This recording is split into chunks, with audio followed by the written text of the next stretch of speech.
you're not alone in your support for Brexit.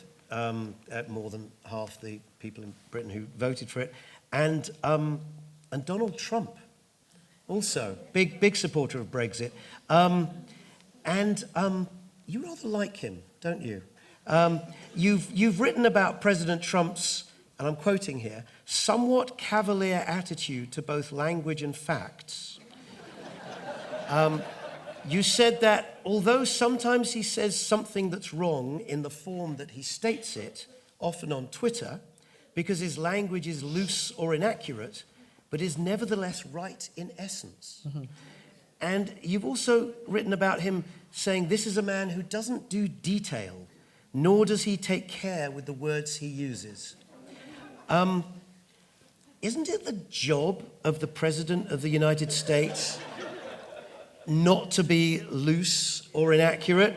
Here's the man with the nuclear trigger and the lives of millions of people in the palm of his hand.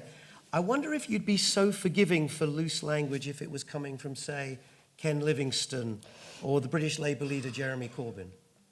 I don't think I could have been any plainer in making clear my horror and annoyance and irritation and condemnation of everything you've just said about Donald Trump.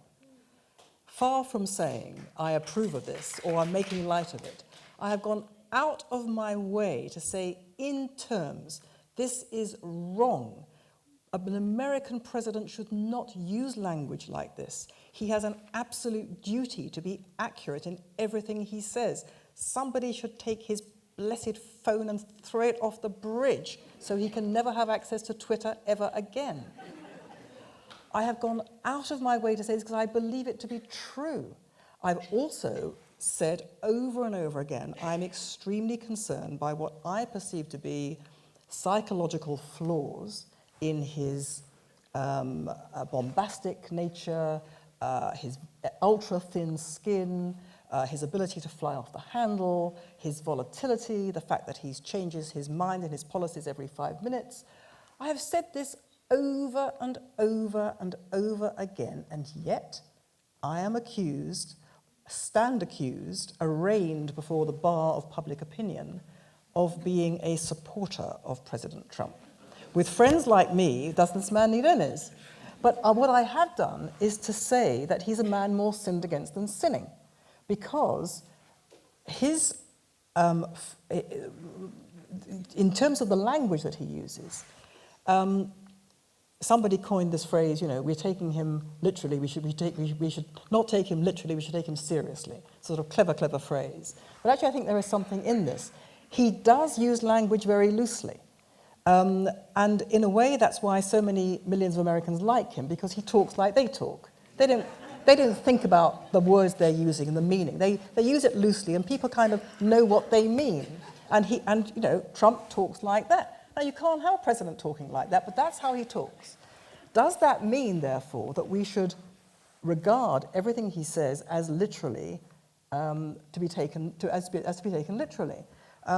You have to look at it in the context. And my view has been that ever since he burst upon the scene as a potential candidate, I have never seen reporting like it, which has, either deliberately or because people just so assume that this man is the acme of evil, they simply don't see or hear what he's saying, misreporting, distortion, taking out of context, selective omission, malice. I've never seen reporting like it.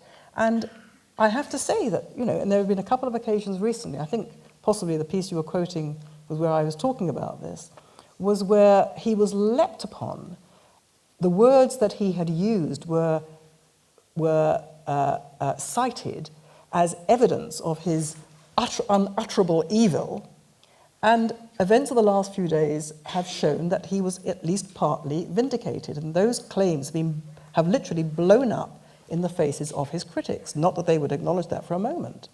You're talking about the bomb threats against the that Jewish was one community of them. centres. That was one of them. He used a form of words when asked what he thought about what was then being reported in very alarmist terms as literally, in terms, an unprecedented epidemic of anti-Semitic attacks, because there were dozens and dozens of these hoax bomb calls being made. And incidentally, Abe Foxman, who was the previous head of the Anti-Defamation League in America, he actually said, for goodness sake, everybody, you know, this is ridiculous. We've had far worse. This is not an unprecedented epidemic. But anyway, put that to one side. There were all these hoax bomb calls. It was very alarming. And there were also attacks on cemeteries. And then Trump was asked at a meeting, I think, of attorneys general in America, what do you think about all this anti-Semitism? And he said something which was, it didn't make much sense, what he said. It very rarely makes sense, what he says. But he used the word possibly a reverse. And then he said something like, it may not be quite what it seems. It may be that people are attacking not the right people. I mean, it made no sense. This word reverse was leapt upon. What he was saying, it was said, shows that he is an anti-Semite, because the word reverse, what he meant was, Jews are pretending to be attacked. And this is the ancient anti-Semitic calumny, which indeed was an anti-Semitic calumny, that Jews fabricate attacks on themselves in order falsely to gain the sympathy of the public. That is a well-known anti-Jewish calumny. And because he used this word reverse, he suggested that Jews were manipulating this for their own ends. He's an anti-Semite and a white supremacist. Case closed. That's it. Proved. And what do we find in the last week? This terrible, tragic development that a young Jewish Israeli boy has been arrested on suspicion of perpetrating dozens of these fake bomb hoax calls. Did Trump actually know this was going on? This is now a possibility.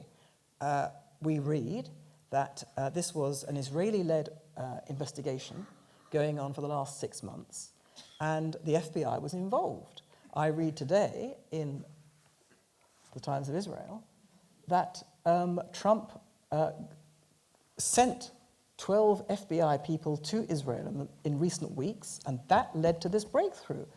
So when he made this remark, which I assumed was a remark that didn't bear much examination in terms of the actual words used, I thought probably what he was referring to was what's called false flag attacks, because for whether he's right or wrong, the president seems to have firmly in his mind that his own campaign rallies were targeted by people out to make mischief, out to foment violence in order falsely to associate him with violence. So I thought he was just going on about something about that.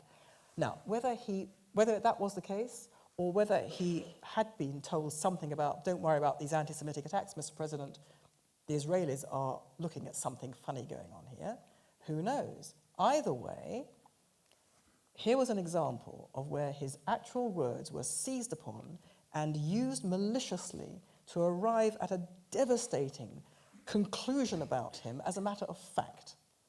And it was completely false. So you're not a Trump supporter? No.